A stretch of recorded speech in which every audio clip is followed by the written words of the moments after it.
یہ واقعہ اس زمانے کا ہے جب مصر کی سرزمین پر ایک ظالم بادشاہ حکومت کرتا تھا جس کا نام فرعون تھا۔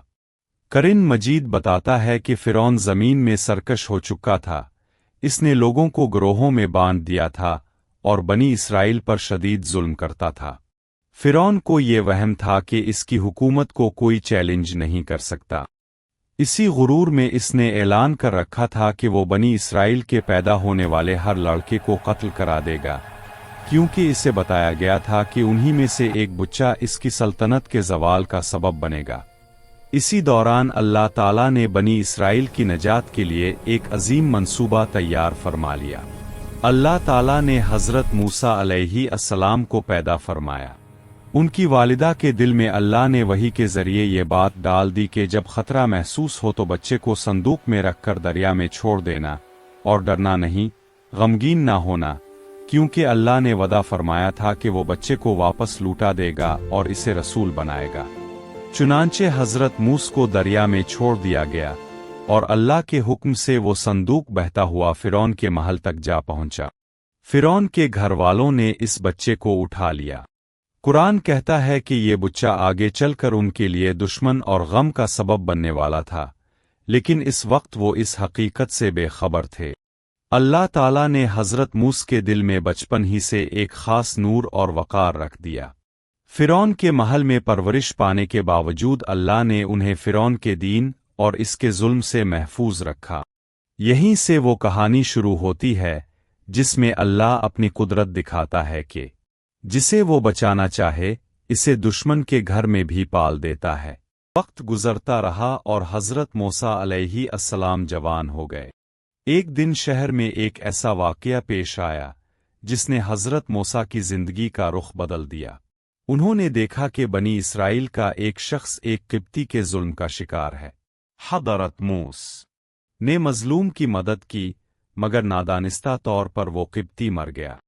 حضرت موسیٰ کو فوراً احساس ہوا اور انہوں نے اللہ سے معافی مانگی تو اللہ نے انہیں معاف فرما دیا۔ اگلے دن جب یہ بات پھیل گئی تو حضرت موسیٰ کو خبر ملی کہ فرعون کے دربار میں ان کے قتل کا منصوبہ بنایا جا رہا ہے۔ ایک نیک دل شخص نے آ کر انہیں خبردار کیا کہ فوراً شہر چھوڑ دے۔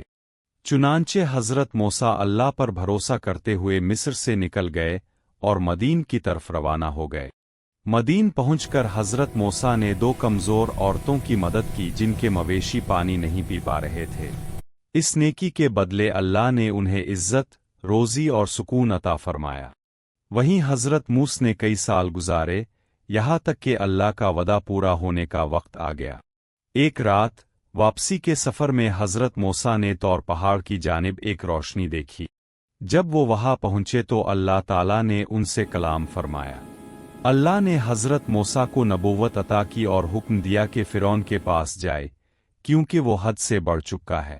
اللہ تعالیٰ نے حضرت موسیٰ کو واضح نشانیاں عطا کیں۔ ان کی لاٹھی سانپ بن جاتی اور ہاتھ نکالتے تو روشن ہو جاتا۔ یہ سب اللہ کی قدرت کی نشانیاں تھیں۔ حضرت موسیٰ نے عرض کی کہ وہ اکیلے اس کام کے لیے کمزور محسوس کرتے ہیں، تو اللہ نے ان کے بھائی حضرت ہارون علیہ السلام کو بھی ان کا مددگار بنا دیا۔ پھر حضرت موسیٰ اور حضرت ہارون فرعون کے دربار میں حاضر ہوئے اور نرمی کے ساتھ اسے اللہ کی طرف بلایا۔ انہوں نے کہا، ہم رب کی طرف سے رسول ہیں، بنی اسرائیل کو آزاد کر دو اور سرکشی چھوڑ دو۔ لیکن فرعون نے حق کو ماننے سے انکار کر دیا۔ اس نے غرور سے کہا، میں تمہارا سب سے بڑا رب ہوں۔ یوں حق اور باطل کے درمیان وہ عظیم مقابلہ شروع ہوا جس کا انجام اللہ نے خود طے کر رکھا تھا۔ فرعون کے عظیم دربار میں شور گونج رہا تھا۔ ستونوں کے درمیان کھڑے محافظ، جلتے ہوئے مشل اور سینکڑوں نظریں ایک ہی سمت میں جمی تھیں۔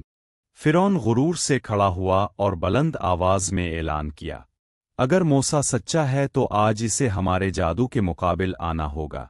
پورے مصر میں پیغام بھیج دیا گیا۔